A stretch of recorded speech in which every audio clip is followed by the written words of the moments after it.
How you doing, guys? And I'm back with this interesting topic I've been wanting to do for a while, and it kind of has to do with this movie coming out and some of the technology behind it. And the movie I'm talking about is actually called The Hobbit, which is, of course, a prequel to the Lord of the Rings that already came out.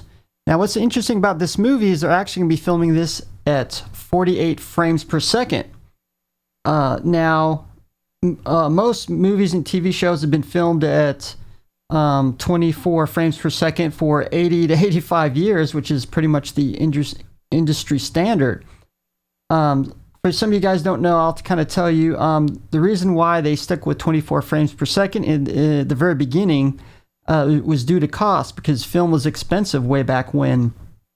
So when it first started, so they would shoot 24 frames per second is actually the slowest that's perceived by the brain to actually be motion.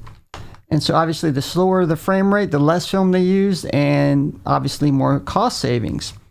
Of course, nowadays, film is not necessarily the only thing in the cost. With digital cameras, pretty much it's recorded to flash media, so you're going to save on the film in some instances.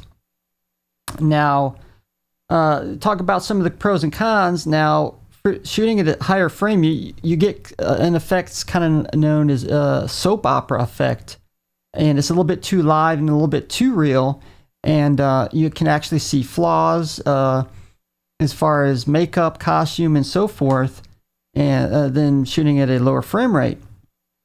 Now, the only thing with shooting at a lower frame rate is where's a kind of a big issue is action sequences, fast panning of the camera.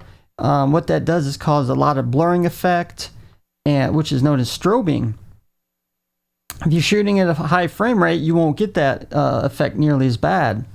I think in using today's technology, it might be possible to use multiple frame rates to your advantage, keeping most of the movie at 24p for cinematic effect, and then using a higher frame rate for action sequences to prevent blurring and strobing, and then at the end obviously convert everything down to 24p. Now, you might also film the entire film at like 48 to even 60 frames per second, and then after you're finished making the movie, then convert it down to 24p. Now, I'm not, a big-time film producer or anything, so I don't know the technology or science behind it. It might be possible. I don't know. What do you guys think on this frame rate controversy?